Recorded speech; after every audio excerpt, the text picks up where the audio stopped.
Imagine for a moment that you are standing alone in the heart of an ancient forest, where the light barely pierces through a canopy of endless green.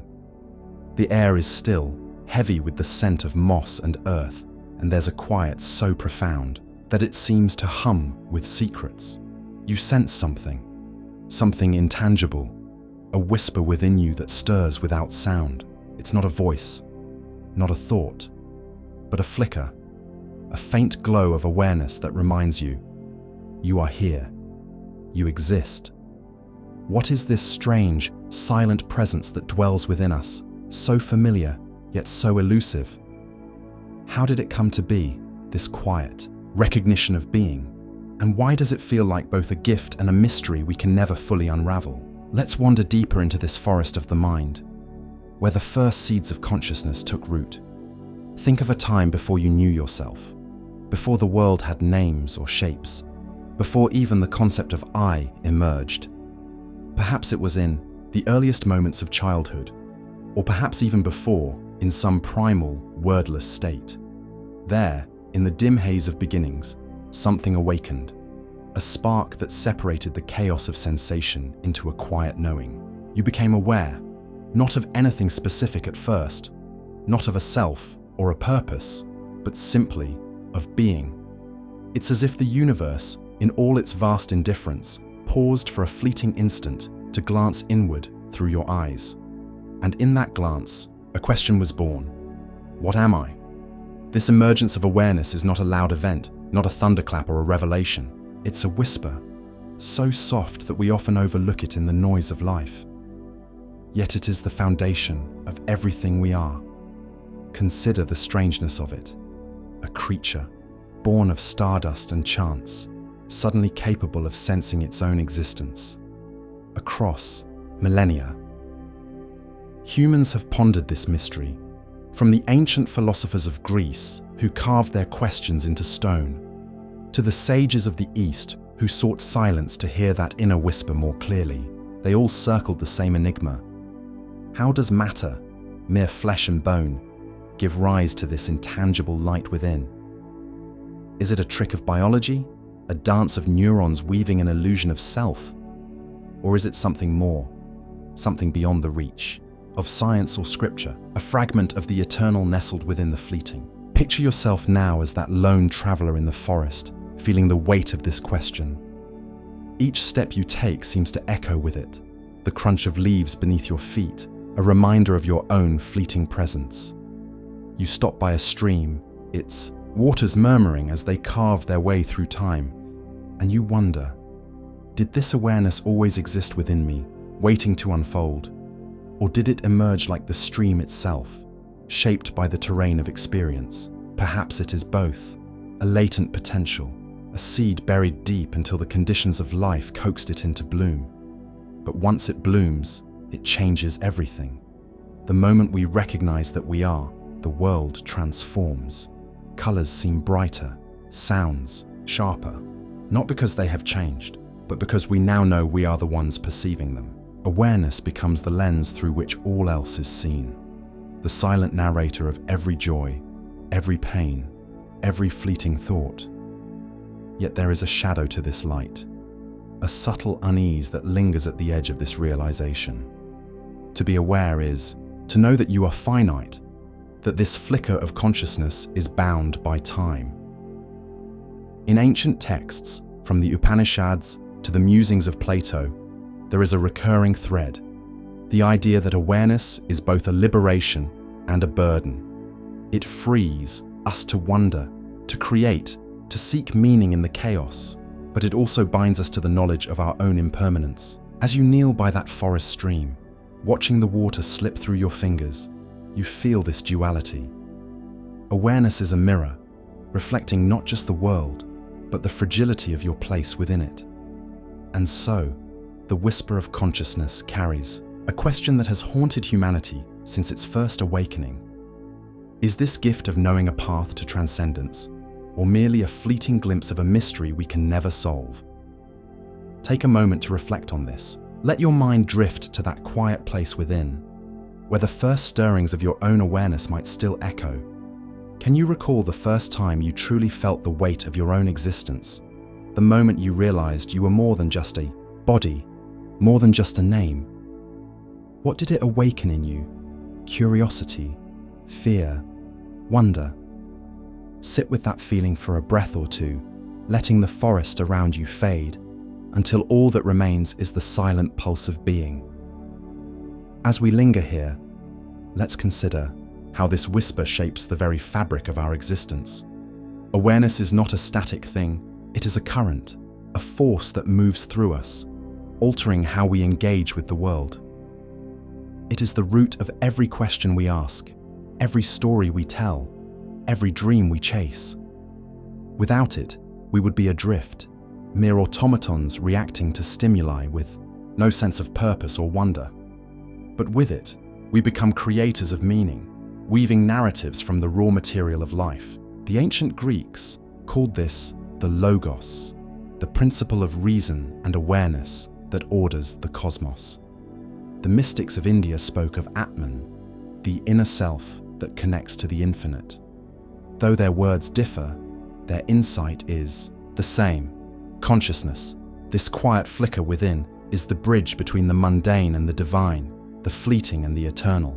And yet, for all its power, awareness remains elusive, slipping through our grasp like mist. We can describe its effects, how it shapes our thoughts, our choices, our very sense of reality, but we cannot pin down its essence. Is it a product of the brain, a fleeting byproduct of chemistry and chance? Or is it something more, a whisper of something greater, a hint of a truth we are too small to comprehend? As you stand once more in that dim forest, feeling the cool air against your skin, you realize that perhaps the beauty of this mystery lies not in solving it, but in dwelling within it. Awareness, after all, is not just a state of being, it is an invitation to wonder, to question, to feel the weight and the lightness of existence all at once. So let us rest here for a while, by the edge of this unseen stream, listening to the whisper of consciousness as it flows through us. Let it remind you of the miracle of your own presence, the quiet marvel that you are here now, awake to the world in a way that no other creature can fully share. And as the forest hums its ancient song around you, carry this thought into the stillness. Perhaps the true purpose of awareness is not to provide answers, but to teach us how to live with the questions, to find peace in the mystery of simply being. Imagine for a moment that you are standing before a still, glassy lake at the break of dawn. The world is hushed, wrapped in a delicate mist, and the surface of the water lies undisturbed, a perfect mirror to the pale sky above. But as you gaze into it, you notice something peculiar. Your reflection is not whole. It is fractured, splintered into countless shimmering pieces, as though the lake cannot decide who or what you are. This fragmented image stirs a quiet unease deep within. Why do we see ourselves as separate, distinct from the vastness around us? Why does this awareness of self feel both so intimate and so isolating? Let us wander into this mystery, stepping softly along the edge of the lake, feeling the cool earth beneath our feet. The notion of individuality, this sense of being a singular I amidst a boundless world, is one of the first illusions our consciousness weaves. From the moment we open our eyes as infants, we begin to draw invisible lines between self and other, between what is ours and what is not. This mirror of self, reflected in our thoughts and perceptions, becomes the lens through which we experience everything. But is this reflection a true image, or merely a trick of the mind's eye? Is it a gift that allows us to carve our own path, or a cage that traps us in solitude, forever gazing at a fractured version of reality? Consider the ancient philosophers who pondered this very riddle. In the teachings of the East, thinkers like those of the Upanishads spoke of the self as an illusion, a mere ripple on the surface of a greater oneness. They believed that beneath the fragmented reflection lies a deeper truth, that we are not separate, but part of an infinite whole. Yet, in the West, voices like Descartes declared, "I think, therefore I am." rooting existence in the certainty of individual awareness. Both perspectives tug at the same thread. The self is both undeniable and elusive, a paradox that shapes our every thought. Are we truly distinct, or are we simply dreaming of separation while swimming in the same vast ocean? Now let your gaze return to the lake. Notice how each fractured piece of your reflection catches a different hue of the dawn, some brighter, some shadowed, some distorted by the faintest ripple. This is how our awareness of self operates, constantly shifting, never quite whole. We define ourselves by our memories, our desires, our fears, yet each of these is but a fragment, a partial truth. And in doing so, we often feel a quiet ache, a longing to connect with something beyond this mirror. Is this solitude the price of individuality? Or is it a necessary step toward understanding a greater unity? Take a moment to reflect on this. Let the stillness of the lake settle into your mind and ask yourself, when you look into the mirror of self, what do you truly see? As we linger here, let us consider a story from nature itself. Think of a lone tree standing on a windswept hill, its roots buried deep in the earth, its branches reaching for the sky. To the casual observer, it appears solitary, a singular entity against the horizon. Yet beneath the surface, its roots intertwine with countless others, sharing nutrients through a hidden network of life. Above, its leaves rustle in the same wind that touches every other tree. Is the tree truly separate, or is its individuality an illusion born of perspective? So too might our sense of self be a fleeting perception, a story we tell ourselves to make sense of the chaos of existence. And yet, this illusion has power. It drives us to create, to question, to seek meaning in a world that might otherwise overwhelm us. It gives us the courage to stand as individuals, to voice our unique thoughts, to carve our mark upon time. But it also casts a shadow of loneliness, a whisper that we are forever apart from the whole.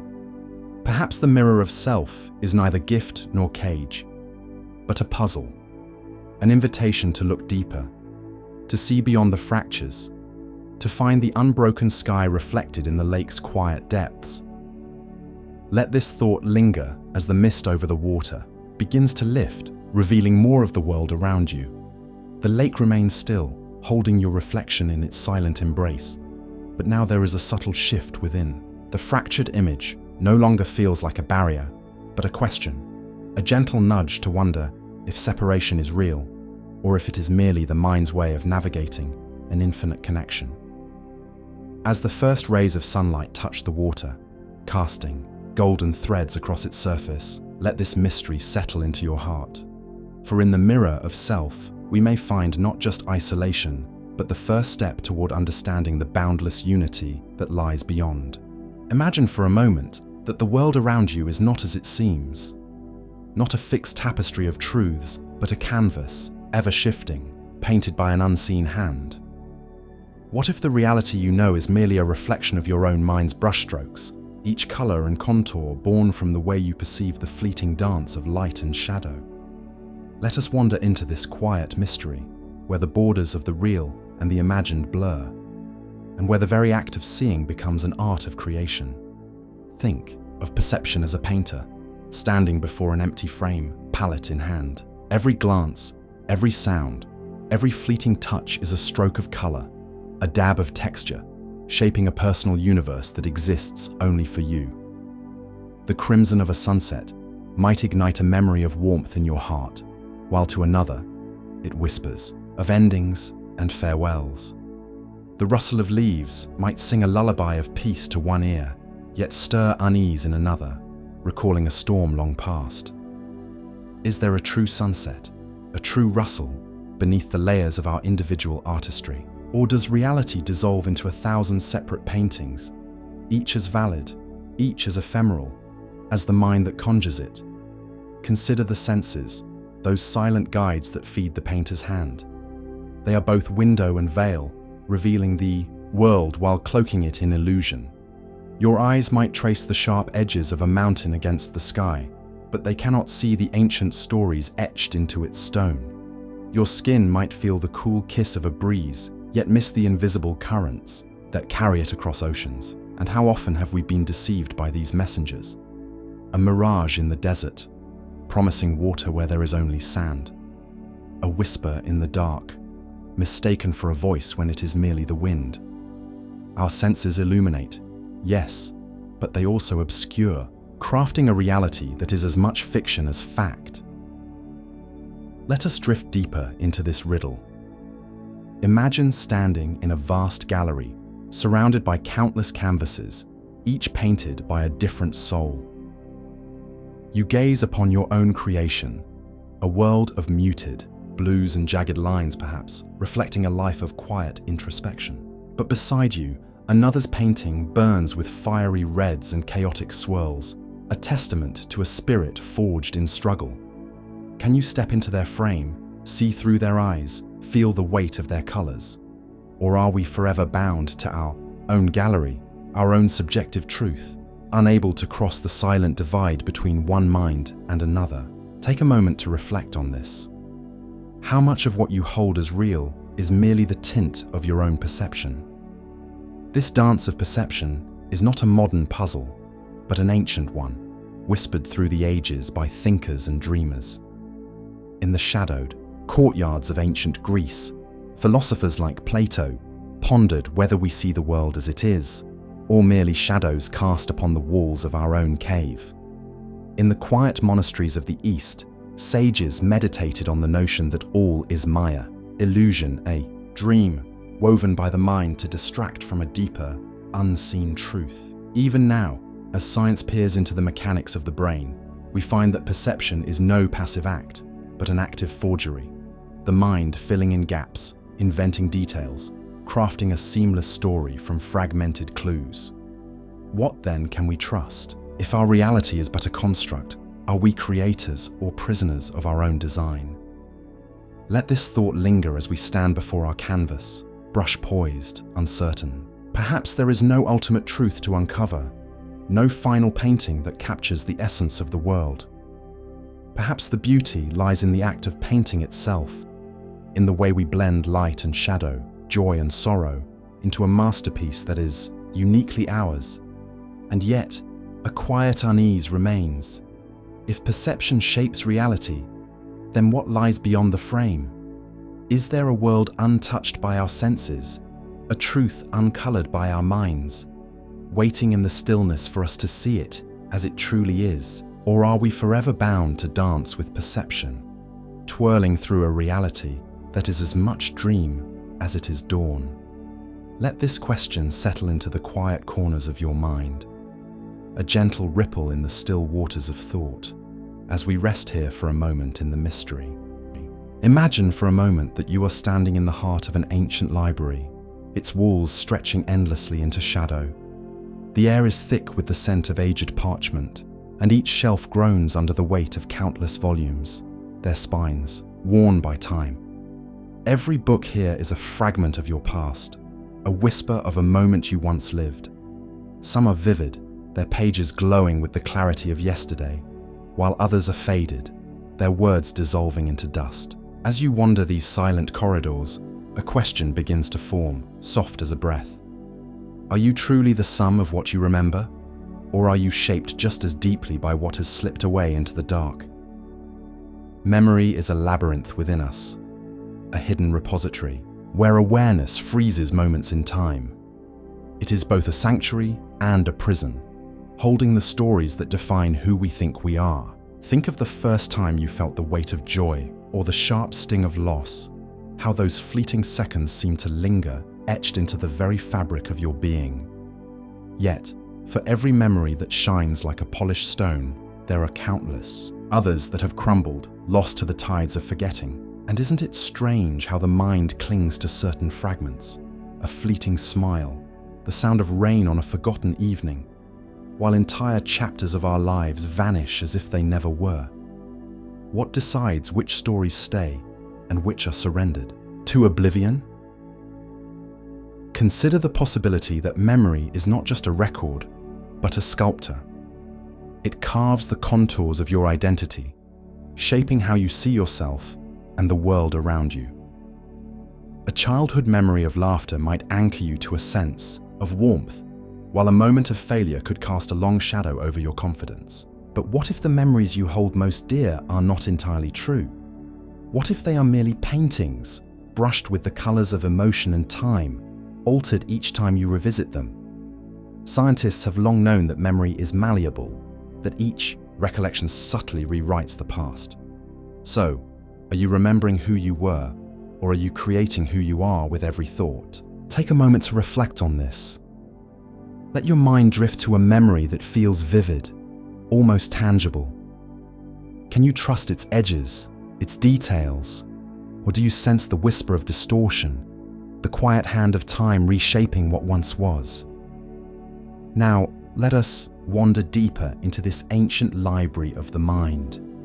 Imagine pulling a book from the shelf, only to find its pages blank.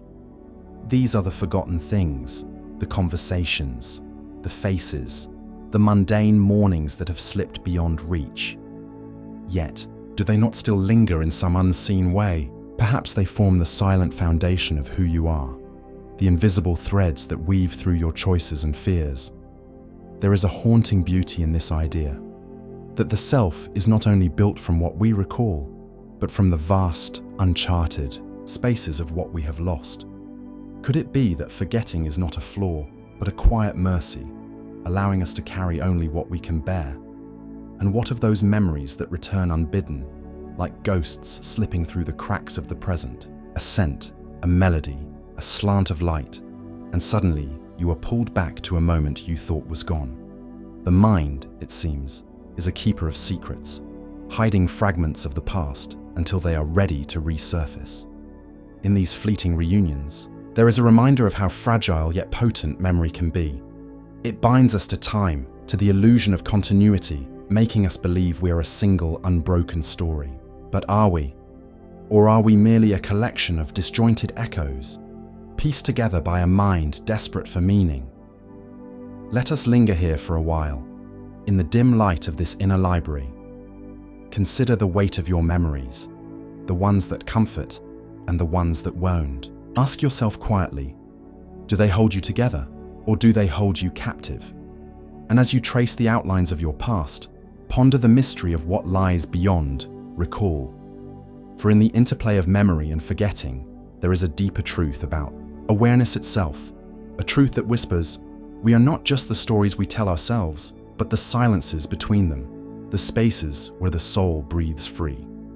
Imagine, for a moment, a night sky so vast and deep that it seems to swallow every thought, every memory, every trace of who you are. Among the countless stars, some shine brightly, piercing through the darkness with their stubborn light. But others are veiled, hidden behind clouds so thick that you cannot see them, cannot even recall their glow. And yet, you feel their absence, don't you? A quiet ache, a sense that something once known has slipped away. What lies in these shadowed corners of the mind, in the spaces we cannot reach? Let us drift into this mystery, into the silent realm of forgetting, where what we lose may shape us more than what we cling to. Consider the nature of a forgotten thought, a memory that once burned vivid and true, now reduced to a whisper you cannot quite catch. It is as if your mind is a vast canvas, painted with the broad strokes of your life, but here and there, the paint has faded, leaving blank patches where once there was color. Do these gaps trouble you, or do they offer a strange kind of solace? Perhaps forgetting is not a flaw, not a failure of the mind, but a necessary shadow to the light of remembrance. Without it, would we drown in the weight of every moment, every word, every fleeting glance that ever crossed our path? The mind, in its quiet wisdom, seems to choose what to release, letting some fragments drift into the ether while holding others close. But why? What unseen hand decides which pieces of ourselves are allowed to fade? Think of a childhood memory, one that once felt as real as the ground beneath your feet. Perhaps it was the sound of laughter on a summer evening, or the smell of rain on a forgotten street. Now, try to summon it fully. Can you?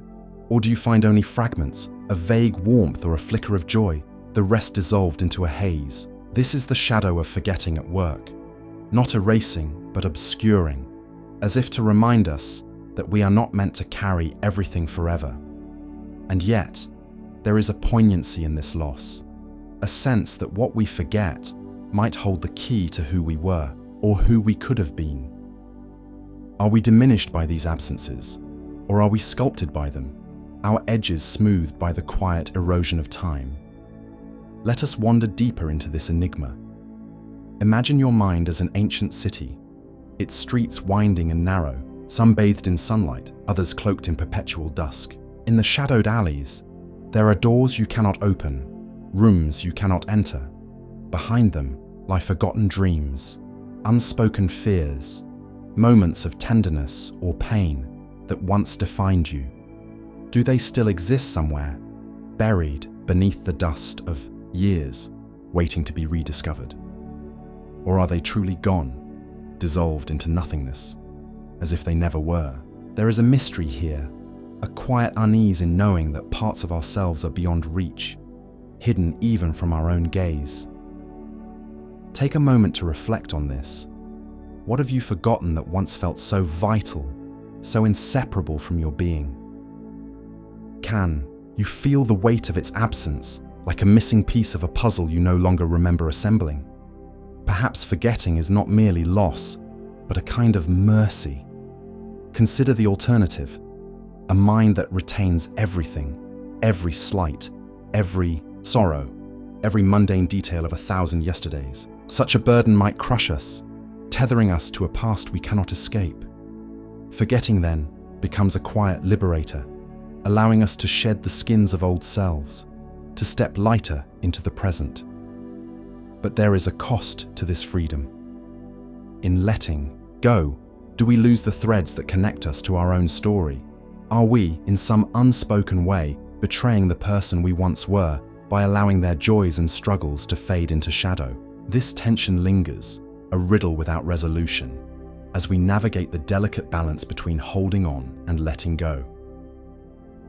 And what of the things we forget, not by accident, but by choice? The pains we bury, the regrets we push into the farthest corners of our consciousness. Do they truly disappear, or do they simmer beneath the surface, shaping us in ways we cannot see? Picture a lake, its surface still and serene, but beneath, in the depths, currents swirl with forgotten burdens. Even in forgetting, there is a presence, an echo of what was, influencing the way we move through the world. Perhaps we are never truly free of what we lose. Perhaps it lingers as a ghost, a silent companion to our every step. As we linger in this shadowy realm, let us ponder one final thought. If forgetting defines us as much as remembering, then who are we in the spaces between? Are we the sum of what we recall, or the silhouette shaped by what we've let slip away? There is no answer here, only the quiet invitation to sit with the unknown, to feel the weight of absence as keenly as presence. For in the mystery of forgetting, we glimpse something profound about the nature of being, a reminder that we are not fixed, not complete, but ever shifting, sculpted as much by what we lose as by what we hold. Let this thought settle over you like a gentle mist, carrying you deeper into reflection as the night stretches on. Imagine for a moment that you stand at a crossroads under a twilight sky, the air heavy with the weight of impending night. Each path before you stretches onward, vanishing into a mist so thick it seems to swallow the horizon itself. You feel the pull of decision, a quiet urgency that tugs at the edges of your mind. Which way will you go, and what might lie beyond the veil of uncertainty? This is the essence of choice, a burden woven into the very fabric of our awareness, a silent force that shapes the course of our existence with every step we take. Consider how this moment at the crossroads is not just a fleeting pause, but a mirror of something deeper, a reflection of the human condition itself. To be aware is to be confronted with choice, to stand perpetually at the intersection of what was, what is, and what could be. Every decision, no matter how small, sends ripples through the pond of consciousness, altering the surface in ways we may never fully comprehend. A word spoken, a path chosen, a chance let slip through trembling fingers. Each becomes a thread in the tapestry of who we are. But as the twilight deepens and the mist grows thicker, a question lingers. Are we truly the architects of these choices, or are we merely carried along by currents we cannot see? Think back to a moment in your own life when the weight of decision pressed against you, when the paths before you seemed equally shrouded in shadow. Perhaps it was a choice between safety and risk, between staying in the familiar or stepping into the unknown. Did you feel the gravity of it, the way it seemed to anchor you to the earth, even as it tore at the edges of your certainty? In those moments, awareness becomes a double-edged sword, illuminating the possibilities, yes, but also casting light on our limits. We see the boundaries of our understanding, the fragility of our control, and we wonder if freedom is merely an illusion, a fleeting dream that evaporates under the scrutiny of our own mind. Let us wander further into this thought, tracing the origins of choice through the annals of time. In ancient tales, the Greeks spoke of the Moirai, the fates, who spun the threads of destiny for every soul. Clotho wove the thread, Lachesis measured its length, and Atropos cut it with unyielding shears. To them, choice was but a whisper against the roar of inevitability, a small rebellion in the face of cosmic design. Yet even in their mythology, heroes defied the fates, choosing paths that seemed to rewrite the stars. Was this defiance a testament to the power of human will, or merely a deeper illusion, a story we tell ourselves to ease the burden of uncertainty? Take a moment to reflect on this. Do you believe your choices are truly yours, or do they belong to a larger pattern, one woven by forces beyond your grasp? Now, imagine the ripples of a single choice spreading outward, touching lives and moments far beyond the crossroads where you stand. A kind word offered on a weary day might alter someone's path, just as a moment of hesitation could close a door forever. In the stillness of twilight, it becomes clear that choice is not a solitary act. It is a web connecting us to others, to the world, to the very essence of time itself. And yet, with every decision, we also choose what to leave behind. For every path taken, countless others fade into the mist, unexplored, unknown. Does this loss weigh on your soul? Or do you find solace in the notion that some mysteries are meant to remain unsolved? As the twilight deepens into night, and the crossroads before you grow ever more obscured, consider the paradox at the heart of choice. Awareness grants us the ability to see the paths, to weigh the possibilities, to imagine what might be. Yet it also binds us to the consequences, to the endless cascade of what-ifs that haunt the quiet hours. Is true freedom found in choosing without fear, or in surrendering to the flow of life, letting the mist guide where it will? There is no answer waiting in the shadows, no certainty to be found at the end of any path. But perhaps that is the beauty of it, the way choice, like awareness itself, remains a mystery, a question that stirs the soul even as it soothes the mind into rest. Take a moment to reflect on this. Picture yourself still standing at that crossroads, the cool night air brushing against your skin. Feel the weight of choice, the quiet power it holds, and let it settle within you like a stone dropped into still water. Let the ripples spread, carrying you into a deeper calm, a space where even the unknown feels like an old friend. Imagine, for a moment, a tranquil sea stretching endlessly beneath a twilight sky, its surface barely rippling, as if holding its breath. Beneath this stillness, something stirs, an invisible wind, unseen yet felt, disturbing the calm in ways that defy explanation. This is the essence of emotion, an unspoken force that ripples through the quiet depths of our awareness, trembling at the edges of our being. Why does consciousness, this silent observer within us, quiver with such intensity at the touch of joy or the weight of sorrow? What is it about feeling that makes us so undeniably, achingly alive? Let us drift into this mystery, as if carried by that unseen wind across the sea. Emotions are not mere reactions, fleeting sparks in the machinery of the mind. They are the undercurrents of our existence, shaping the very texture of how we perceive ourselves and the world.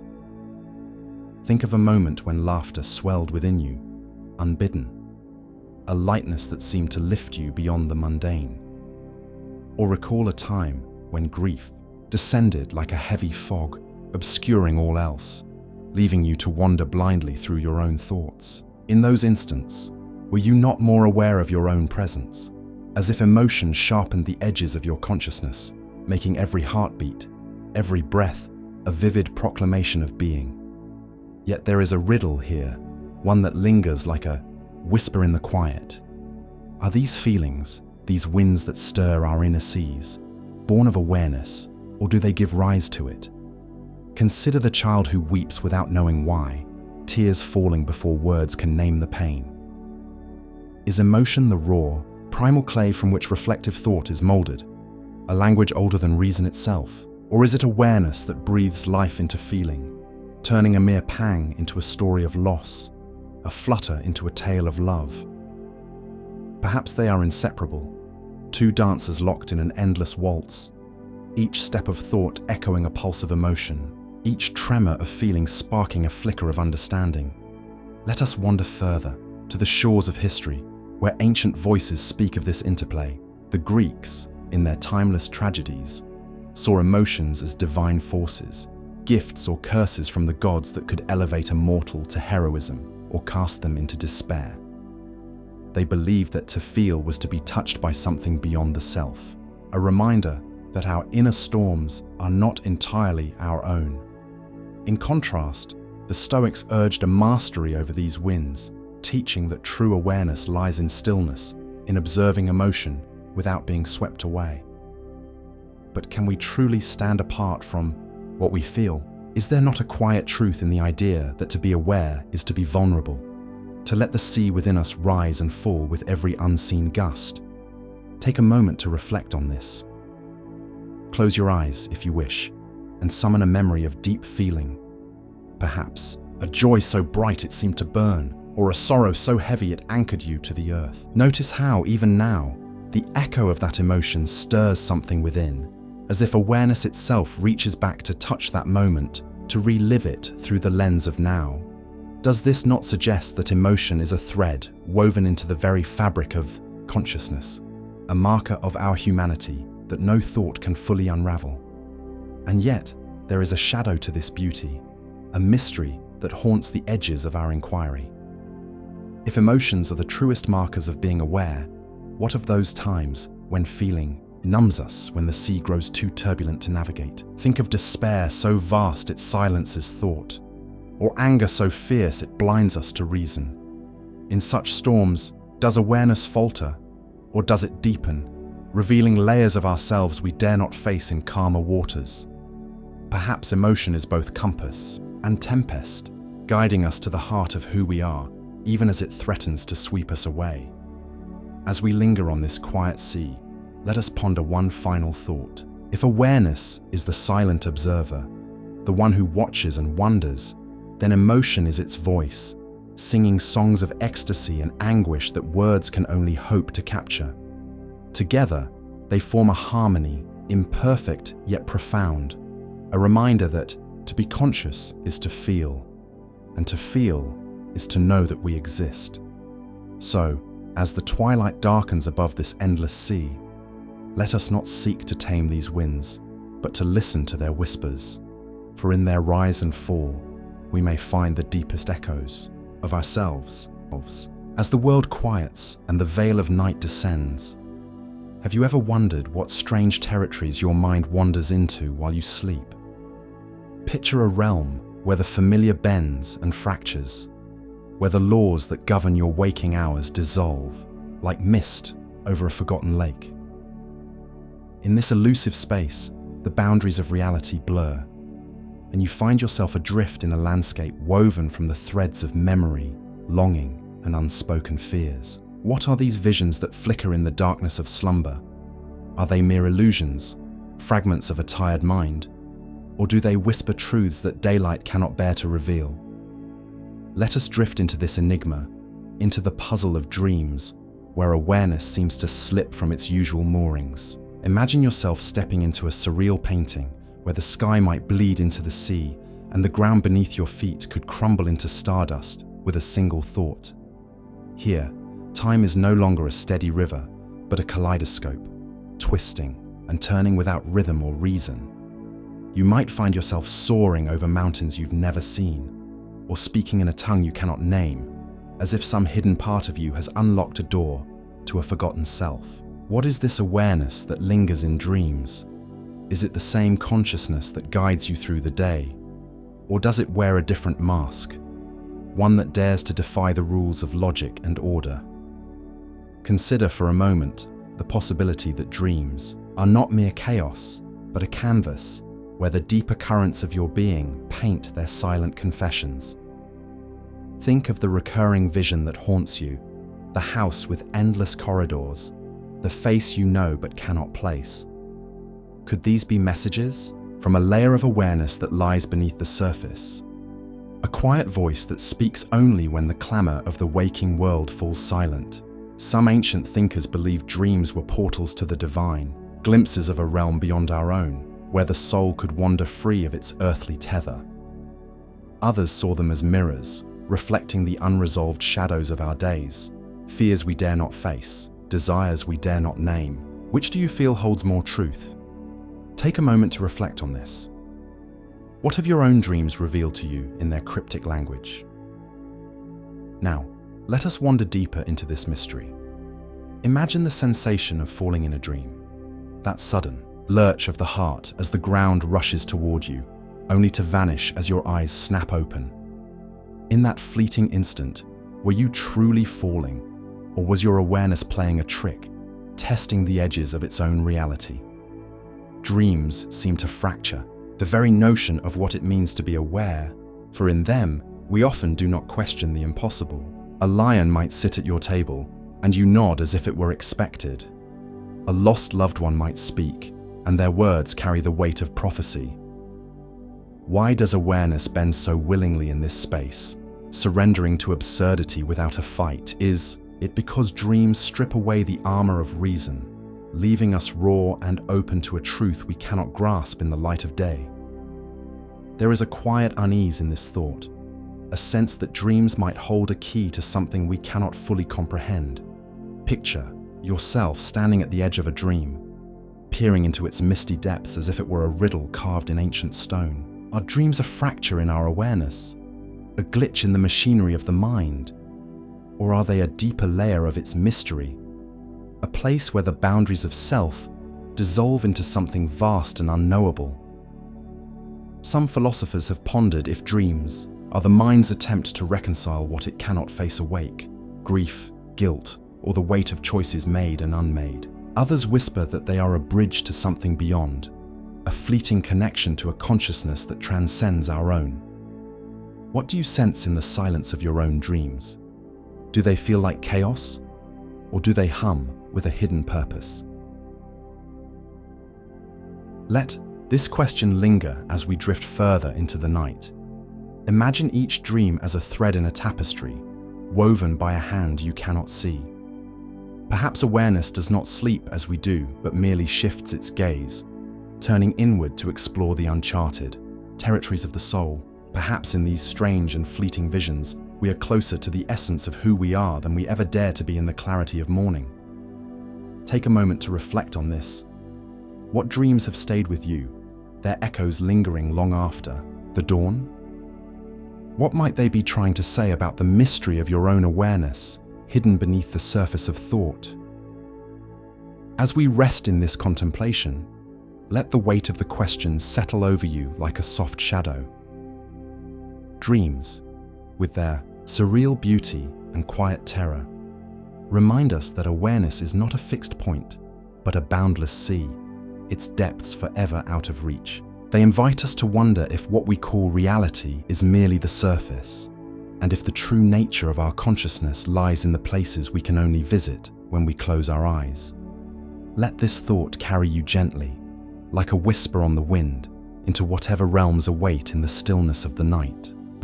Imagine for a moment that you are standing on the bank of a vast, unending river. Its waters flow ceaselessly, carrying whispers of the past and promises of a future yet unseen. You feel the current brush against your senses, yet you remain still, untouched by its relentless motion. What is this strange tether that binds us to the river's flow, this invisible thread that weaves our awareness through the fabric of time? Tonight, let us wander into this mystery, exploring how our perception of past, present, and future shapes the very essence of who we are, and whether time itself might be nothing more than a mirage crafted by the mind. Consider the nature of this river. Each ripple seems to mark a moment, a fleeting now that slips into memory before you can grasp it. We call this the present, and yet, how often do we truly dwell within it? Our thoughts drift upstream to days long gone, replaying echoes of laughter or pain, as if by holding on to them, we can anchor ourselves against the current. Or they rush downstream, chasing shadows of what might be, weaving tapestries of hope or dread for a tomorrow that may never come. Why does our consciousness seem so restless, so unwilling to stand still on this riverbank? Is it because we fear the stillness, or because we sense, deep within, that the present is the only place where we truly exist? Let us linger on the idea of the past for a moment. It feels so real, doesn't it? The weight of a childhood memory, the sting of a regret, the warmth of a forgotten smile. They carry a solidity that rivals the ground beneath our feet. And yet, what is the past but a story we tell ourselves? A collection of fragmented images, colored by emotion, reshaped by the hands of time until we can no longer be certain of their truth. Philosophers have long pondered this riddle. If the past exists only in our minds, does it exist at all? Or is it merely a shadow cast by our awareness, a phantom we conjure to give meaning to the endless flow? Take a moment to reflect on this. What memory do you hold most dear, and can you trust that it remains as it once was? Now, turn your gaze to the future, that distant horizon where the river bends out of sight. We pour so much of ourselves into imagining what lies beyond. Dreams of triumph, fears of loss, endless possibilities that shimmer like mirages in the heat of our longing. But the future, too, is a fiction, isn't it? A construct of hope and uncertainty, as intangible as a whisper on the wind. And yet, how powerfully it shapes us. Our every choice, our every step, is guided by this unseen force, as if we believe that by reaching for tomorrow, we can escape the current that carries us.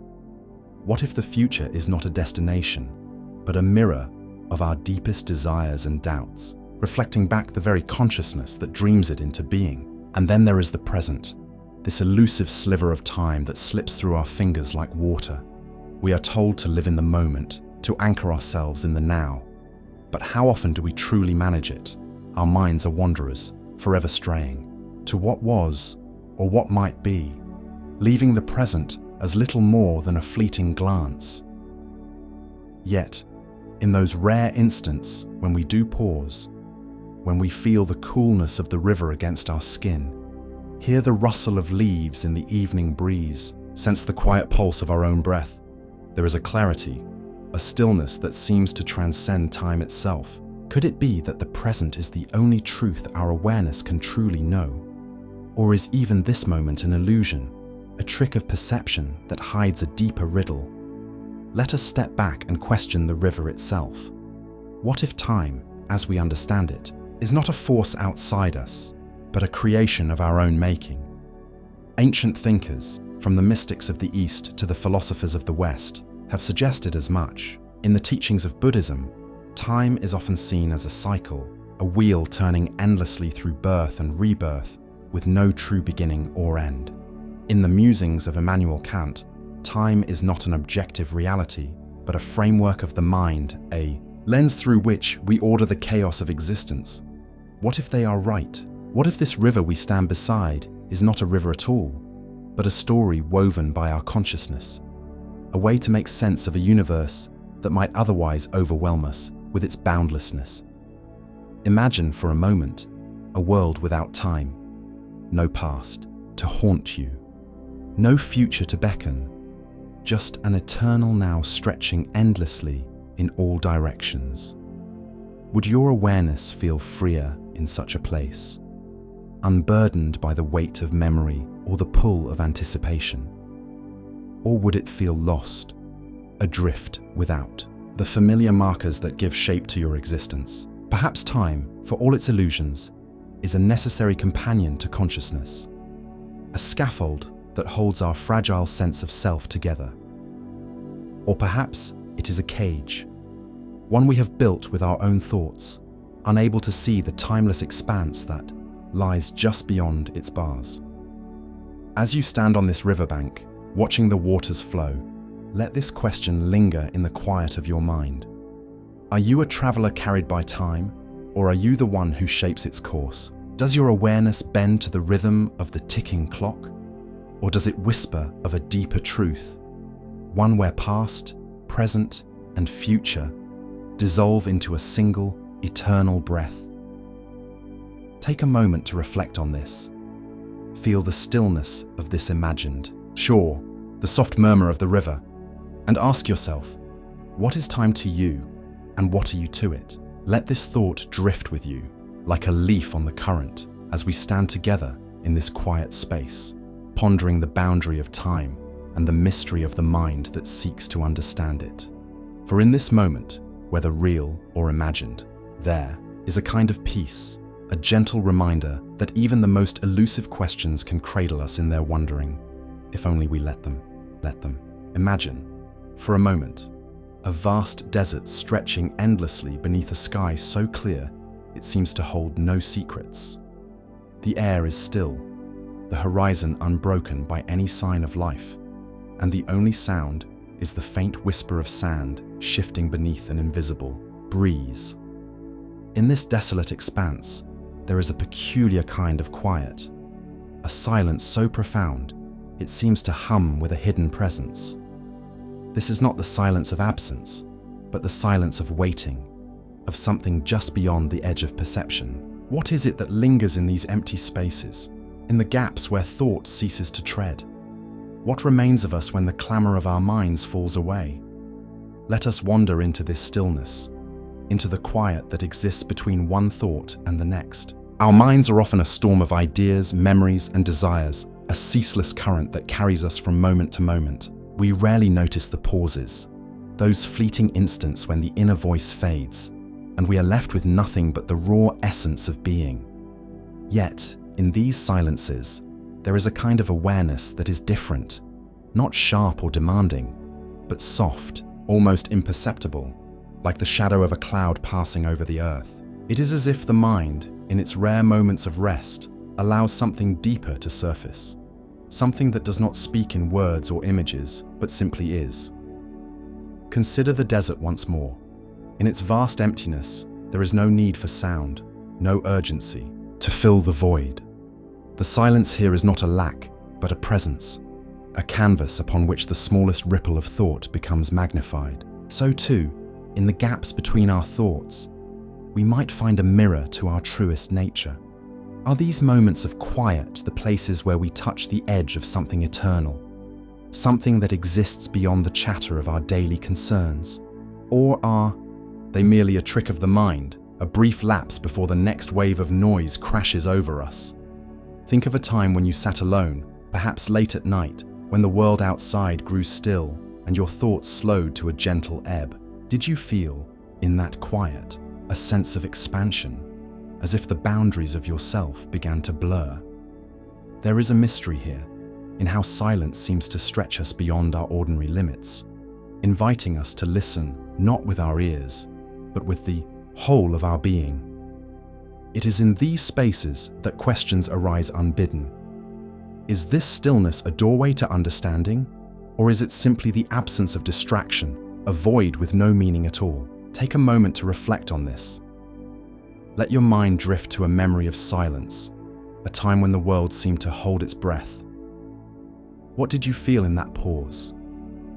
Was there a sense of peace, or perhaps an unease? A fear of what might emerge if you lingered too long in the quiet? As we sit with this idea, let us ponder an ancient notion that true wisdom is not found in the accumulation of thoughts, but in the emptying of them. Across cultures and centuries, seekers of truth have turned to silence as a teacher, monks in distant monasteries, poets on solitary walks, philosophers gazing at the stars. All have sought the clarity that comes when the mind grows still. They speak of a knowing that cannot be grasped through argument or analysis, a knowing that blooms only in the absence of effort. Imagine the mind as a lake, its surface rippled by endless waves of thought. Only when the wind dies down, when the waters grow calm, can we see the depths beneath.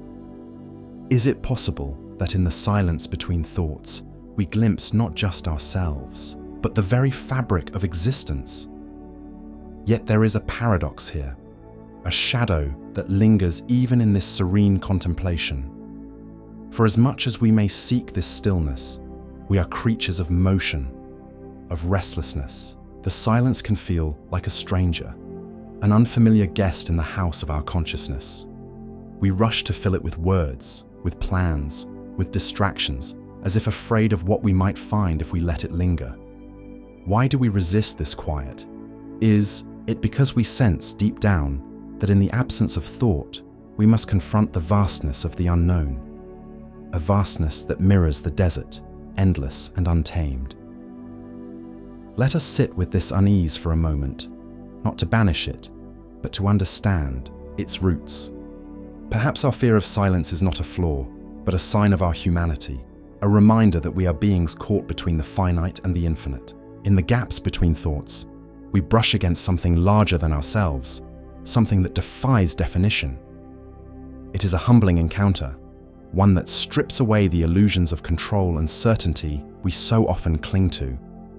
And yet, there is a strange comfort in this, a quiet assurance that we are part of a mystery far greater than our individual minds can fathom. Take a moment to reflect on this. Imagine yourself in that desert once more, standing beneath the boundless sky.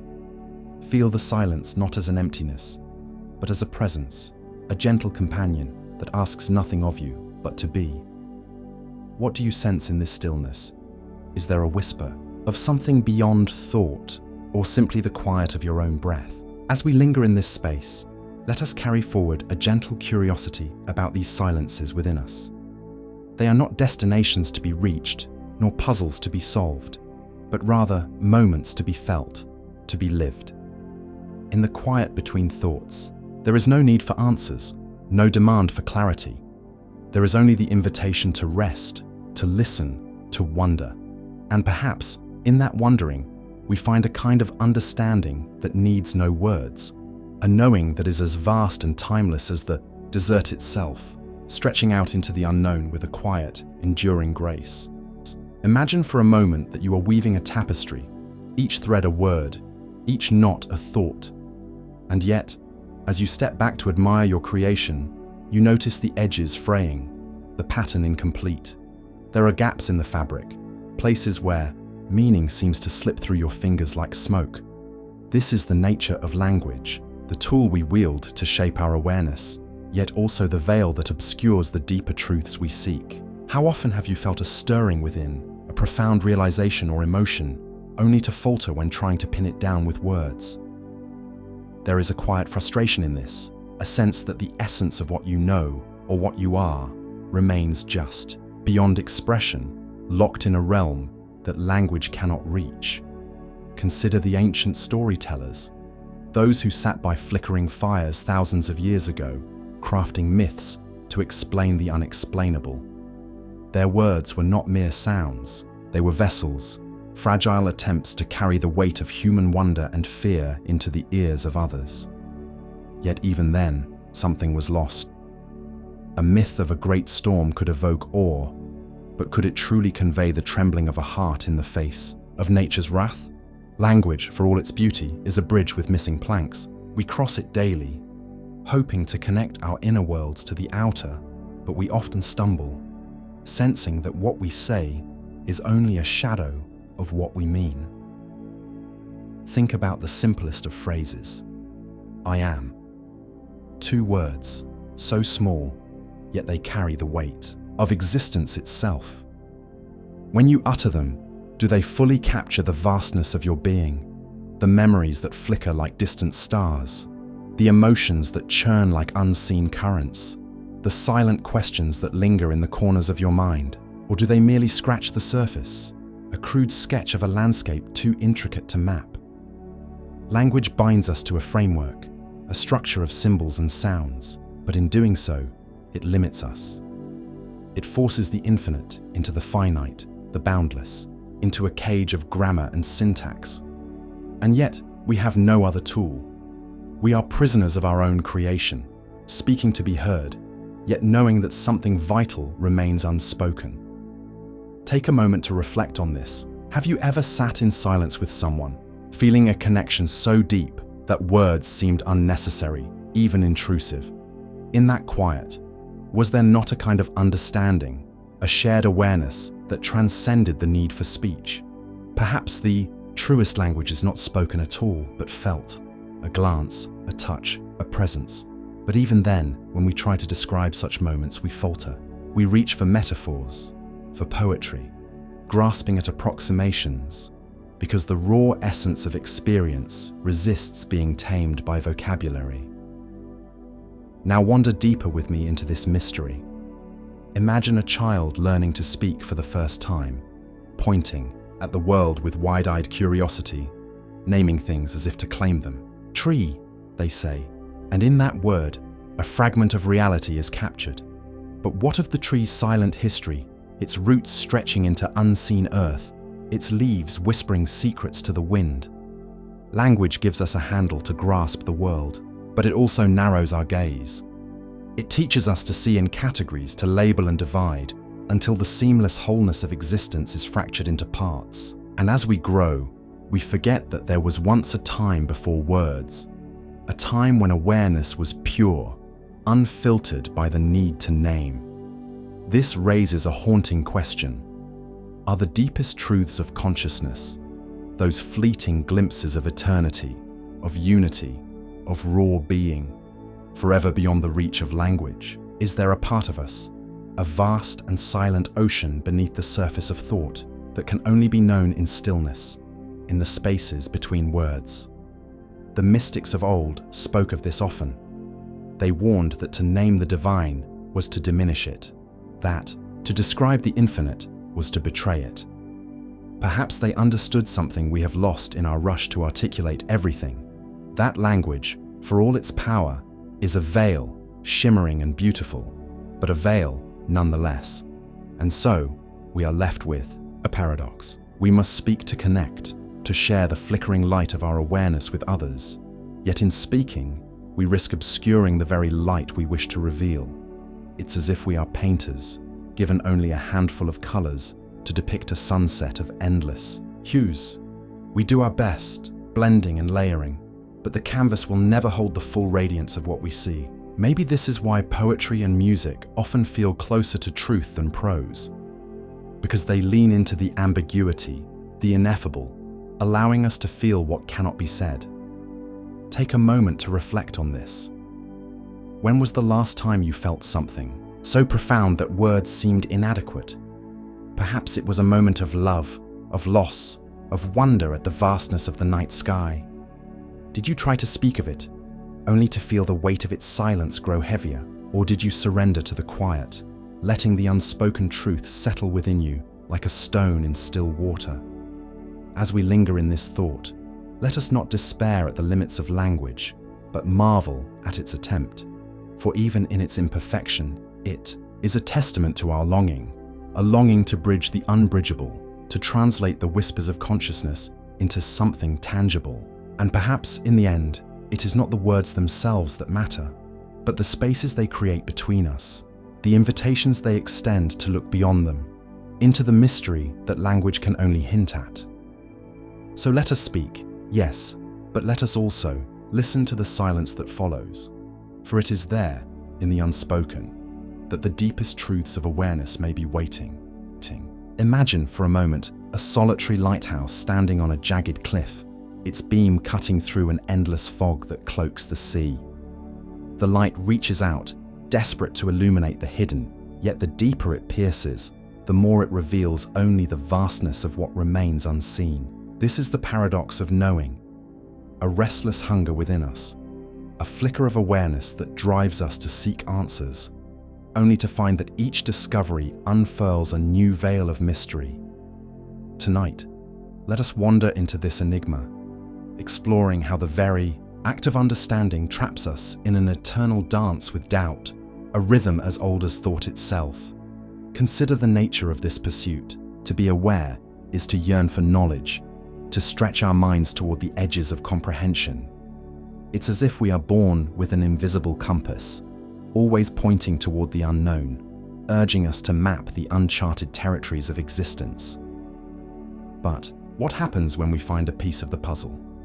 A truth, hard won, gleams before us like a polished stone pulled from a riverbed. We hold it, marvel at its clarity, only to notice the countless other stones still hidden beneath the current, each one promising a deeper secret.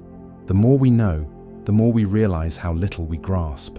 It's a quiet irony, isn't it, that awareness, the very tool we use to navigate the world, becomes the lantern that reveals how lost we truly are. Think back to the ancient seekers, those philosophers and mystics who sat beneath starlit skies, wrestling with questions that still echo in our minds today. Socrates, in his relentless quest for wisdom, declared that he knew only one thing, that he knew nothing. His certainty was his uncertainty, a lighthouse of doubt casting light on the fog of human understanding. He saw that each answer was merely a doorway to a new question, each insight a shadow of a greater unknown. And so, he danced with this paradox, embracing the endless cycle of inquiry as the truest expression of being alive. Does this not resonate within us, even now? As we learn, as we grow, do we not feel the same pull? A longing to know, tempered by the quiet suspicion that the horizon will always recede just beyond our reach. Picture yourself now as a traveler on an ancient road, the dust of countless footsteps beneath your feet. You carry a map, painstakingly drawn from the knowledge you've gathered over a lifetime. Yet with every step, the map seems to shift. A path you thought was certain vanishes into brambles. A landmark you swore was fixed dissolves into mirage. This is the heart of our predicament. Awareness hungers for certainty, for a final destination, where all questions rest answered. But the journey of knowing is not a straight line. It's a spiral, curling inward and outward at once, leading us deeper into the fog even as we believe we're nearing the light. Take a moment to reflect on this.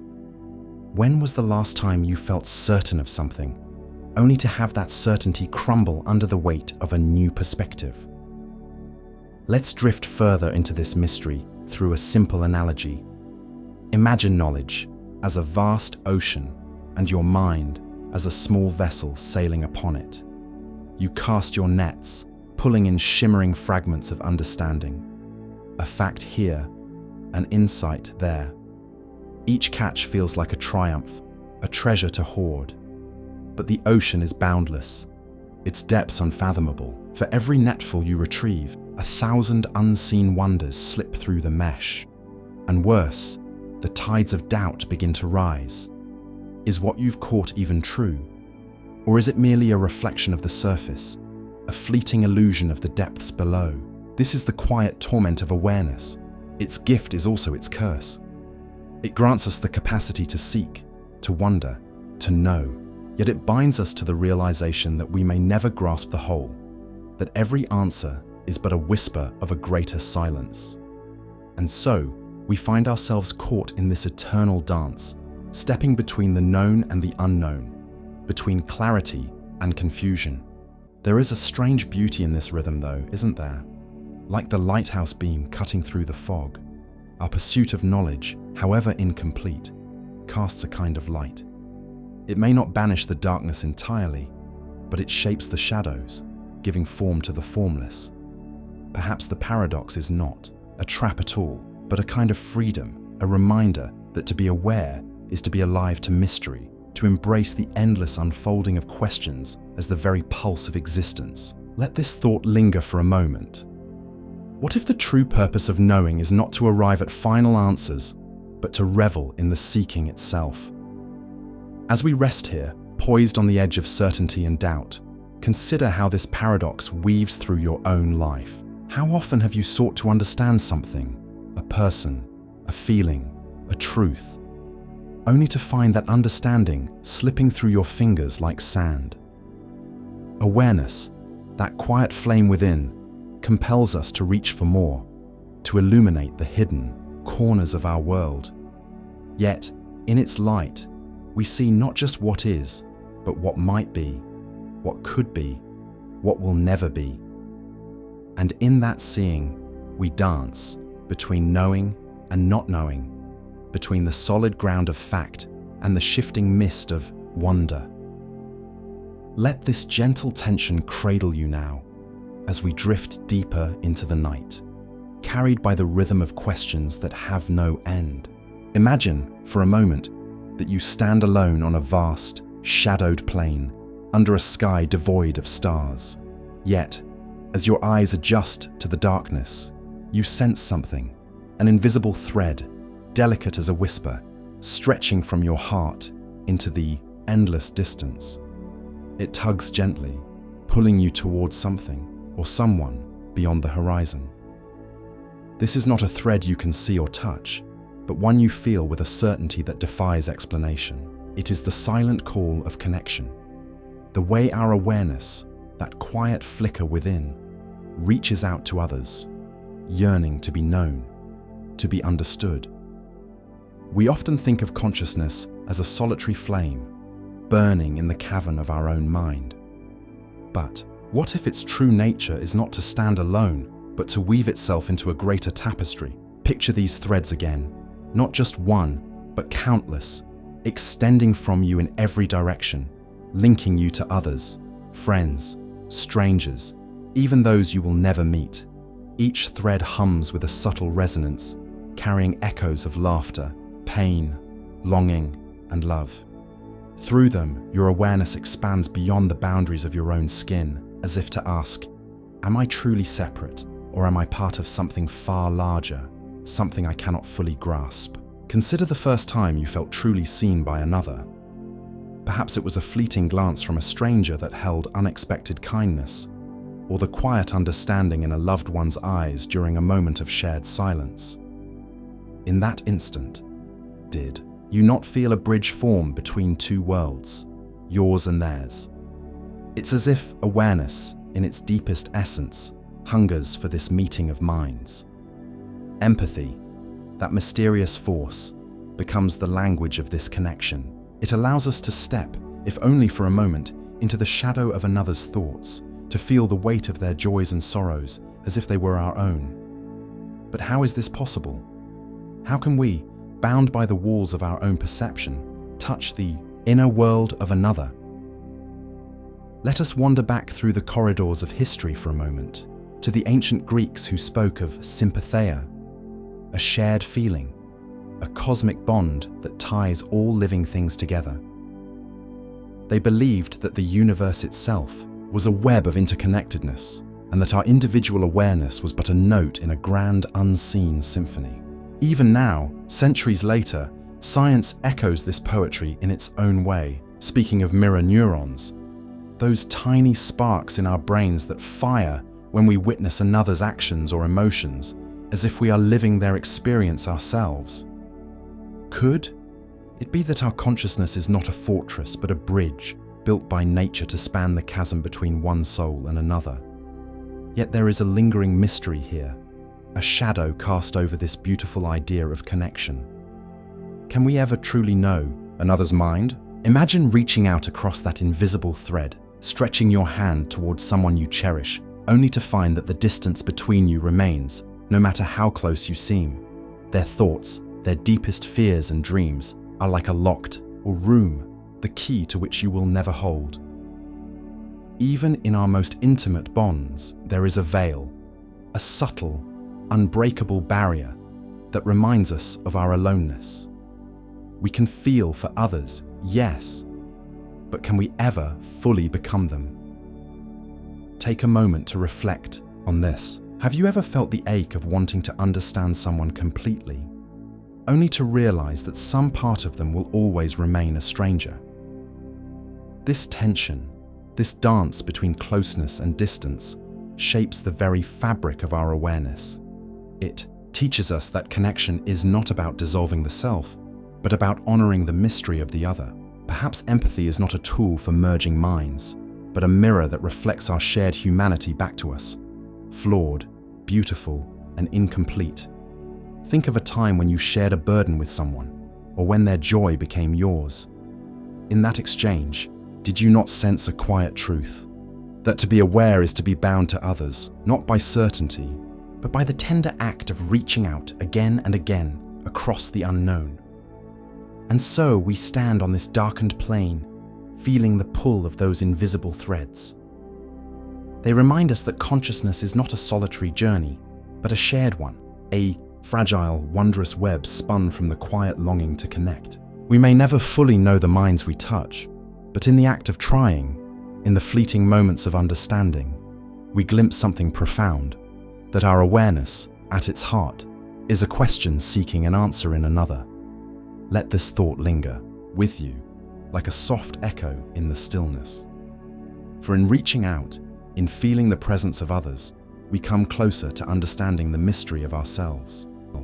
Imagine for a moment that you are the captain of a weathered ship, adrift on an endless ocean, under a sky so vast it swallows every horizon. The wheel rests in your hands, the wood worn smooth by time, and yet, as you turn it, you sense a deeper force at play, a current beneath the waves, unseen, pulling you in directions you cannot predict. Do you truly command this vessel, or are you merely a passenger to its whims? This is the enigma we find ourselves wrestling with as we ponder the illusion of control over our own awareness. Are we the masters of our thoughts, the architects of our inner world, or are we carried along by tides we neither see nor understand? Let's drift deeper into this mystery. Picture your mind as that ship, a fragile craft navigating the boundless sea of consciousness. Every thought, every fleeting notion seems to rise from your will, as if you've charted the course with deliberate intent. You decide to focus on a memory, to solve a problem, to dream of tomorrow, and for a moment you feel the thrill of command. But then, without warning, a wave crashes over the deck.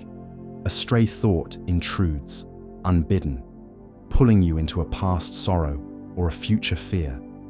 Your hands grip the wheel tighter, yet the ship veers off course, drawn by currents you didn't summon. How often have you found yourself lost in a spiral of worry, unable to steer back to calm waters? How often has your mind wandered to places you never intended to go, as if guided by a hidden hand? Consider this paradox through the lens of history. Centuries ago, philosophers like Spinoza spoke of the human mind as a fragment of a greater whole, bound by laws as inevitable as gravity. He argued that what we perceive as free will, as control over our thoughts, might be an illusion, a comforting story we tell ourselves to mask the reality that we are shaped by forces beyond our reach. Imagine sitting with Spinoza in a quiet, candle-lit room, the air heavy with the scent of old parchment as he whispers that your every thought, your every desire, is but a ripple in a vast, predetermined stream. Does this notion unsettle you, or does it bring a strange sense of peace, as if surrendering the illusion of control might free you from its weight? Now let's turn inward, to the quiet moments of your own life. Recall a time when you tried to silence your mind, perhaps during a sleepless night, when thoughts raced like storm winds across that inner ocean. You told yourself to stop, to focus, to be still, and yet the more you fought, the more the waves surged. It's as if the very act of trying to control your awareness reveals how little power you wield. The harder you grip the wheel, the more the ship seems to mock your efforts, slipping through your fingers like water. Take a moment to reflect on this. When have you felt most powerless over your own mind? And what did that teach you about the nature of control? Perhaps the truth lies in a gentler realization. Picture yourself now, not as the captain straining against the current, but as a sailor who learns to read the winds, to feel the rhythm of the waves. What if control is not about domination, but about harmony? What if our awareness is not a beast to be tamed, but a force to be understood? A dance between what we can shape and what shapes us. The ship still drifts, yes, but there is a quiet beauty in noticing the patterns of the tide, in accepting that some journeys are not ours to chart. And so we are left with a question that lingers like mist over the water. Do we steer our awareness, or does it steer us? Are we truly at the helm, or are we carried by currents too deep to fathom? There is no easy answer, only the soft lull of the waves inviting us to ponder further. As you sit with this mystery, let the ocean of your mind grow still for a moment. Feel the weight of the wheel in your hands, the vastness of the sea around you, and ask yourself, does it matter who commands the ship, as long as the journey unfolds? Imagine a candle flame, small and delicate, trembling in the draft of an ancient shadowy room. It casts a faint glow, illuminating only a fragment of the space around it, while the rest remains cloaked in darkness. This flickering light is like our attention, the fragile lens through which we glimpse the vastness of our own consciousness. But why does it waver so easily?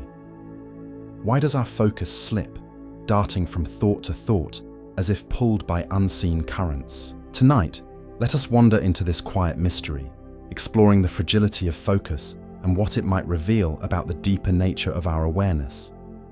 Consider for a moment how often your mind drifts. You might be reading a book, the words sharp and clear, only to find yourself suddenly lost in a memory of a rainy afternoon years ago, or tangled in a worry about tomorrow. The page blurs, the story fades, and you're elsewhere, carried away on a tide you didn't choose to ride. It's as if the mind is a restless traveler, unable to linger in one place for long, always seeking the next horizon, even when you wish to stay still. Is this wandering a flaw, a crack in the foundation of our awareness? Or is it perhaps a hidden strength, an unspoken reminder that our consciousness is not meant to be tethered, but to flow like a river, touching countless shores? Let us drift back through time to the teachings of ancient thinkers who pondered this very restlessness. In the quiet gardens of Greek philosophy, Epictetus spoke of the mind as a servant that must be trained, a wild horse to be reined in through discipline. Yet even he acknowledged how often it escapes, galloping into realms of distraction. Across the world, in the meditative traditions of India, the sages of the Upanishads likened the mind to a monkey, leaping from branch to branch, never content to rest. They saw focus not as a natural state, but as a rare and precious achievement cultivated through years of silent practice. These voices, echoing across centuries, seem to whisper a shared truth, that the fragility of our attention is not a modern affliction, but a timeless thread woven into the fabric of being human. But why does this fragility exist at all? Imagine the mind as a vast, untamed garden, overgrown with thoughts and sensations, each vying for the light of your awareness. A single rose might catch your eye, its crimson petals sharp against the green, but before you can truly see it, a rustling in the undergrowth draws you away, a fleeting bird or a whisper of wind. Our attention is pulled not because we are weak, but because the world, both within and without, is endlessly abundant. Every moment brims with stimuli, every thought sparks another, and our consciousness, like that flickering candle, can only illuminate so much at once. Perhaps this wandering is not a failing, but a reflection of our boundless curiosity, a sign that we are built to explore rather than to anchor.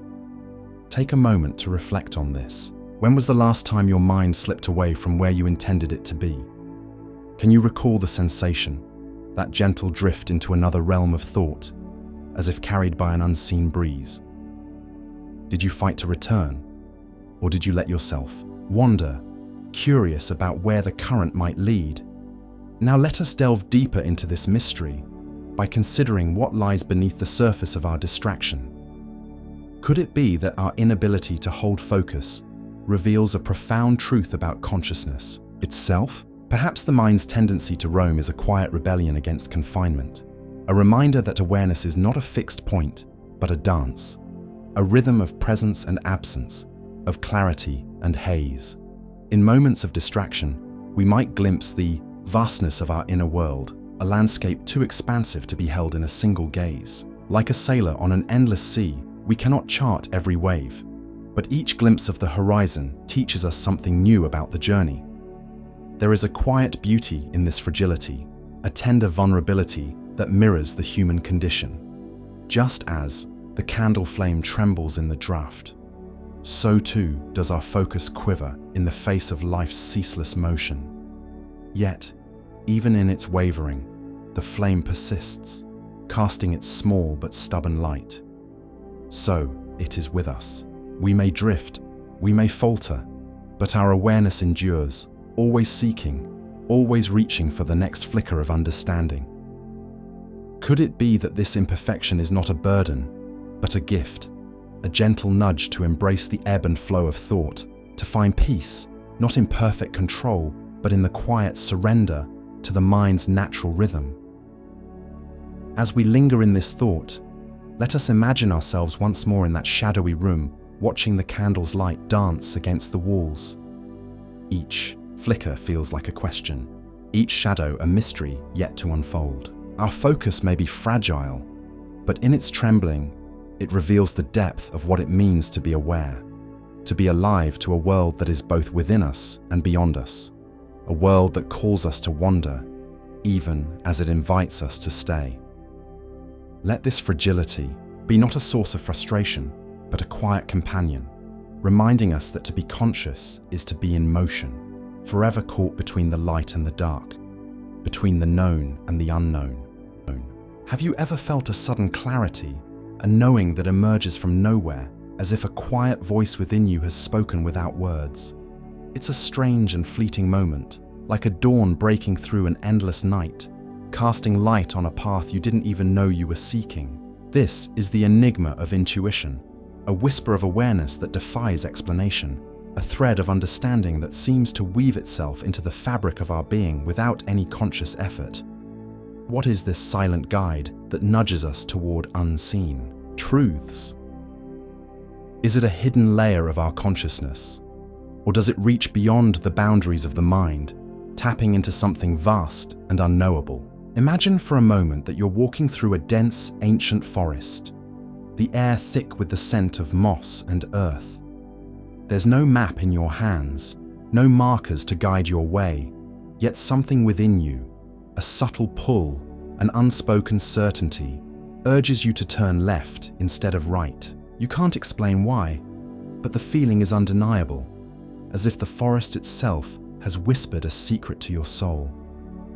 We've all experienced these moments, haven't we? A gut feeling that warns us of danger before we see it, a sudden impulse to reach out to someone just as they need us most, an answer that blooms in our mind before the question is fully formed. These are the quiet miracles of intuition, moments when awareness seems to stretch beyond the limits of logic and reason, touching something deeper, something primal. But where does this knowing come from? Some say it's the voice of accumulated experience, a distillation of every lesson and memory buried in the recesses of our mind, rising to the surface when we least expect it. Picture your consciousness as a vast underground river, flowing beneath the surface of your thoughts, carrying fragments of everything you've ever known.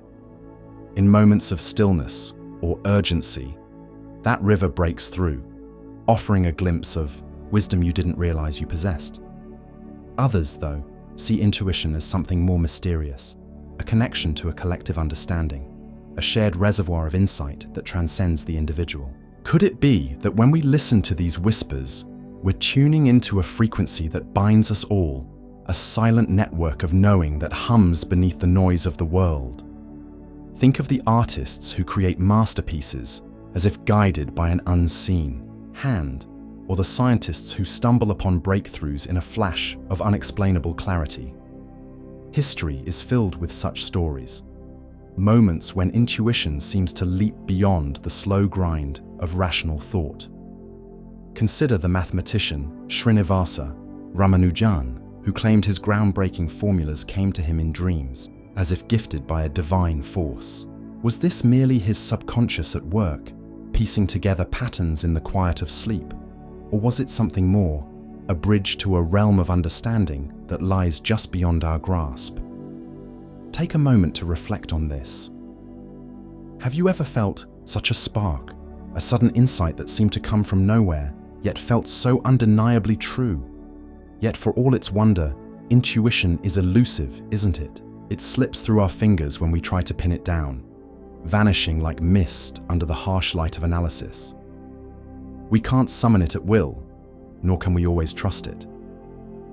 How many times have we followed a hunch, only to find ourselves lost, questioning whether we imagined that inner voice altogether? And therein lies the paradox. Intuition feels like a gift, a compass, when all other tools fail, yet it's also a riddle, a force we can neither control nor fully comprehend. Perhaps this is its true nature, a reminder that awareness is not just a product of the mind's machinery, but a dance with the unknown, a flirtation with mysteries that lie just beyond the horizon of our understanding. Let's linger on this thought for a while. Imagine yourself standing at the edge of a vast, quiet lake at dawn, the water so still it mirrors the sky. You toss a small pebble into its surface, watching the ripples spread outward, each one a question about the nature of your own knowing. What if intuition is not just a tool, but a glimpse of something greater, a hint that our awareness is not confined to the boundaries of our individual selves?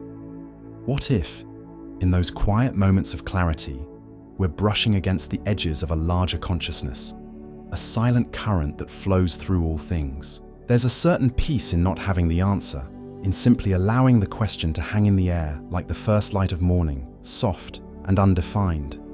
So the next time you feel that subtle nudge, that unexplainable certainty, pause and listen. Don't rush to define it or dismiss it. Let it be a mystery, a quiet companion on your journey through the labyrinth of awareness. For in the end, intuition might not be something we're meant to solve, but something we're meant to feel, a gentle reminder that even in the vast expanse of the unknown, there is a part of us that already knows the way. Imagine for a moment that you hold a mirror in your hands, not to see your face, but to gaze into the very essence of who you are. This mirror doesn't reflect your eyes or your smile. It shows every hidden crack, every unspoken fear, every quiet doubt that lingers in the corners of your mind. What would it feel like to see yourself so completely, so unflinchingly? There's a weight to this kind of seeing, a burden that comes with the gift of self-awareness. It's as if the moment you recognize your own existence, you also inherit a heavy cloak woven from questions, uncertainties, and the endless task of understanding who you truly are. This burden of self-awareness is a peculiar thing. It sets us apart from the world around us, from the trees that sway without thought, from the rivers that flow without purpose. To be aware of oneself is to step into a strange, solitary space where every action, every thought becomes a subject of scrutiny. Think of a scribe tirelessly writing the story of their own life, unable to stop, unable to look away, compelled to analyze every word, every choice. Are we better for this relentless introspection? Does it bring us closer to some profound truth, or does it only deepen the shadows within us? Consider the ancient Greeks, who carved the phrase, "Know thyself," into the temple at Delphi, as if self-awareness were the highest pursuit, the key to unlocking the mysteries of existence. But what they didn't inscribe was the cost of such knowledge. To know oneself is to confront not just strengths, but frailties, those moments of weakness we'd rather forget, those fears that whisper in the quiet of night. It's a mirror that doesn't lie, and sometimes its honesty is a heavier load than we might wish to bear. Have you ever paused to wonder if ignorance might have been kinder? if perhaps the animal that lives without reflection knows a peace we can only dream of. And yet, there's a strange beauty in this burden. Self-awareness, for all its weight, is also the spark of creation. It's the force that drives us to paint, to write, to build, to seek meaning in a world that offers no easy answers.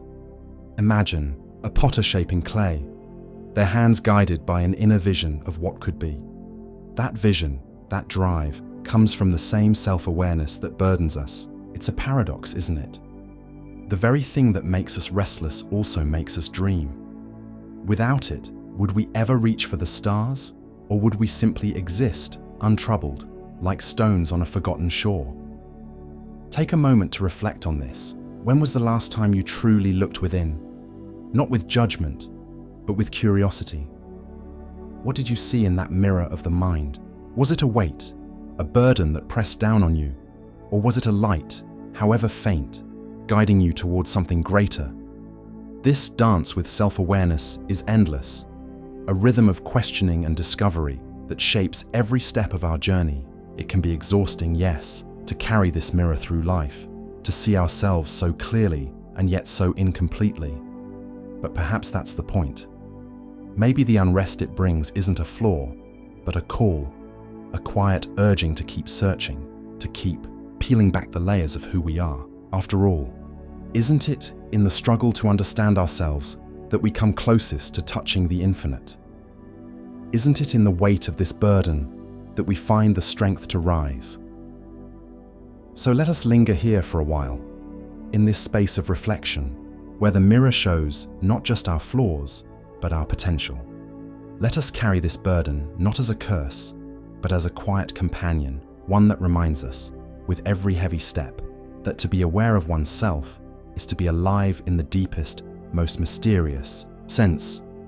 What will you see the next time you gaze into that unrelenting glass? And will you turn away, or will you dare to look deeper? Imagine standing at the very edge of a towering cliff, the wind whispering ancient secrets as it brushes past your skin.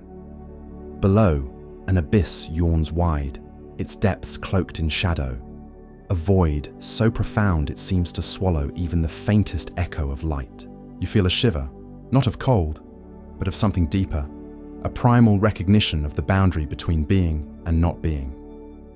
What happens to this fragile awareness, this quiet flame that flickers within you, when it reaches the edge of existence? Does it simply extinguish, dissolving into the dark? Or does it somehow linger, a whisper in the endless night? Let us linger here on this precipice and ponder the mystery of consciousness as it grapples with its own mortality. From the moment we first awaken to ourselves, we are haunted by the shadow of an end. It is a shadow we cannot outrun, no matter how brightly we live or how fiercely we love. The ancient Greeks spoke of the river Styx, a boundary between the world of the living and the realm of the dead, a crossing that every soul must make. But what of the mind that contemplates this crossing while still tethered to breath and bone? Does awareness recoil from the thought of its own cessation, or does it stretch toward it, curious, like a child reaching for the horizon? Consider for a moment the paradox at the heart of this inquiry. Awareness is the very tool we use to understand our existence, yet it falters when asked to imagine its absence. It is as if we are trying to see the back of our own head without a mirror, or to hear the silence after the last note of a song has faded. We build myths and philosophies to bridge this gap, ideas of afterlife, of reincarnation, of a soul that outlives the body.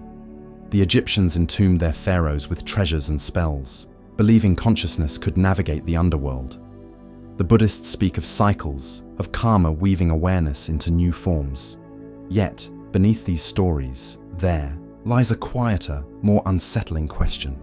Can we truly fathom a state where we are not? Take a moment to reflect on this. Close your eyes, if only for a breath, and imagine the world without you in it. Not as a tragedy or a loss, but as a simple absence. The wind still moves through the trees. The stars still burn in their ancient patterns, and time flows on, indifferent. Does your awareness protest at this thought, clinging to the idea of its own permanence? Or does it soften, finding a strange peace in the notion of dissolving into something greater, something beyond the self? This tension between knowing and unknowing is perhaps the most profound edge of existence. It reminds us that consciousness is not just a gift of presence, but a confrontation with limits. Scientists may map the brain, tracing the neural pathways that spark our thoughts, yet they cannot predict what happens when those pathways fall silent. Philosophers may argue over the nature of the soul, but their words are like lanterns held up to an infinite dark. They illuminate only a fragment of the mystery. And so, we stand at this cliff's edge, peering into the abyss, not with answers, but with a quiet awe.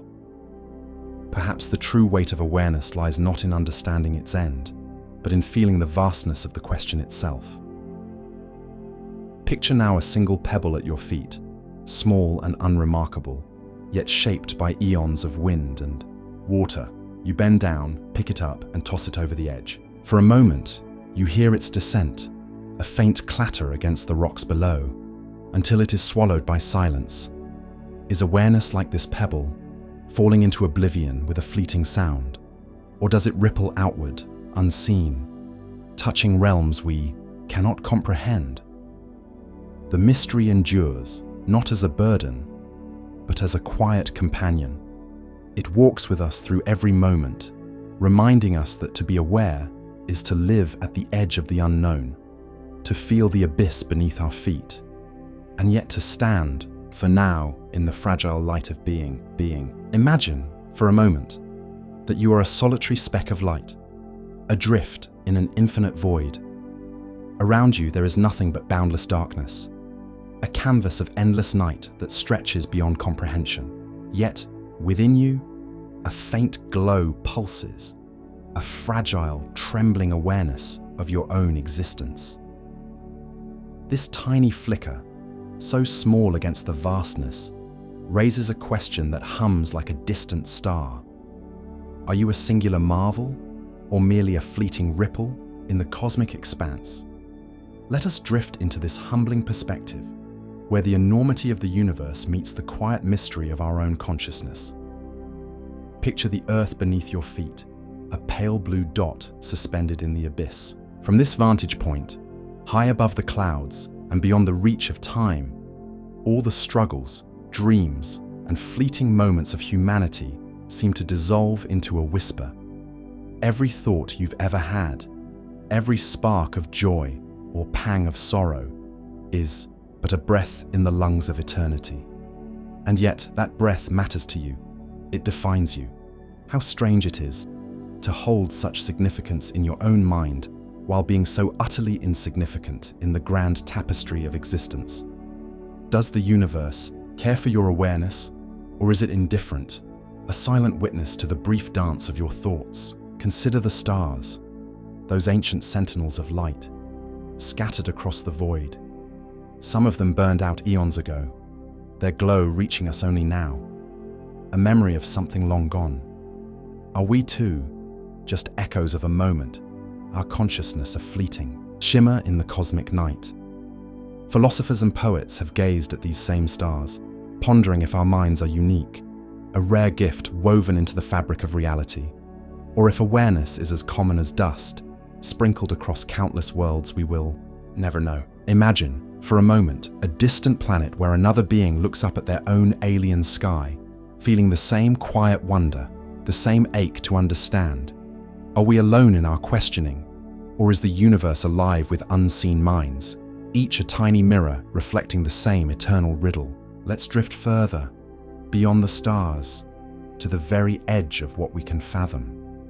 The universe expands, they say, stretching into distances that defy imagination. Billions of galaxies spiral in silence, each containing billions of stars, each star perhaps cradling worlds of its own. Against this scale, your awareness, your ability to think, to feel, to question, seems almost absurdly small. And yet, isn't it remarkable that such a minuscule fragment of the cosmos can contemplate the whole? That a speck of stardust, forged in the heart of ancient explosions, can awaken to ponder its own origins. There's a quiet poetry in this paradox, a mystery that lingers like a shadow at the edge of thought. Take a moment to reflect on this. Feel the weight of your own smallness, and yet the profound depth of your capacity to wonder. Now let's turn inward to the nature of this awareness itself. Is it a fluke, a random quirk of biology on a tiny rock floating in space? Or is it something more, a thread woven into the very essence of the universe? Some ancient thinkers believed that consciousness is not merely human, but cosmic, a fundamental force as intrinsic as gravity or light. They imagined the universe itself as a vast mind, dreaming through us, knowing itself through our eyes. If this were true, then every thought you've ever had, every fleeting notion, is a whisper of something far greater, a dialogue between you and the infinite. But even if this is mere speculation, doesn't the possibility stir something within you, a quiet awe at the thought that your mind might echo something eternal? As we linger in this cosmic perspective, let's consider the impermanence of it all. The stars will fade, the galaxies will drift apart, and the universe itself may one day grow cold and still. What then of your awareness? Will it leave a mark on the fabric of reality, or will it vanish like mist in the morning light? Perhaps the answer lies not in seeking permanence, but in embracing the fleeting beauty of this moment, the sheer improbability of being here, now, aware of the vastness that surrounds you. There is a strange comfort in this humility, a softening of the edges of our need to matter. We are brief, yes, but we are also witnesses to something immeasurable, and that in itself is a quiet triumph. So, let us rest here for a while, suspended in the infinite dark, a tiny light contemplating the endless. Feel the stillness of this perspective, the way it strips away the noise of daily life and leaves only the raw essence of wonder.